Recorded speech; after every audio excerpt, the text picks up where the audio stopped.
kingdom of heaven is at hand. இந்த அட்ன்ற வார்த்தையும் ரொம்ப முக்கியம், ஹேண்ட்ன்ற வார்த்தை ரொம்ப முக்கியம். அட்ன்னு சொன்னா கையிலே வந்துடுச்சுன்றாரு, உங்க கையிலேயே இருக்குது.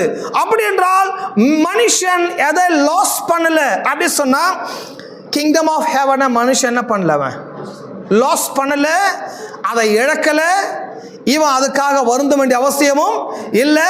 இவன் இதை நாடுவே, இதை அடைவேனா அடைய மாட்டேனோ, போவேனா போக மாட்டேனோன்ற கவலைப்பட வேண்டிய அவசியமே இல்லை.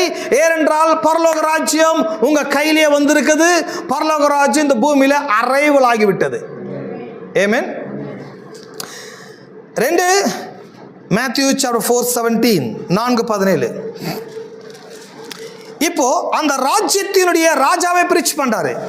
கிங்டம் ஆஃப் ஹெவனுடைய கிங், அவருடைய ஃபர்ஸ்ட் பிரீச்சிங் அது முதல், எல்லாம் அது முதல், அது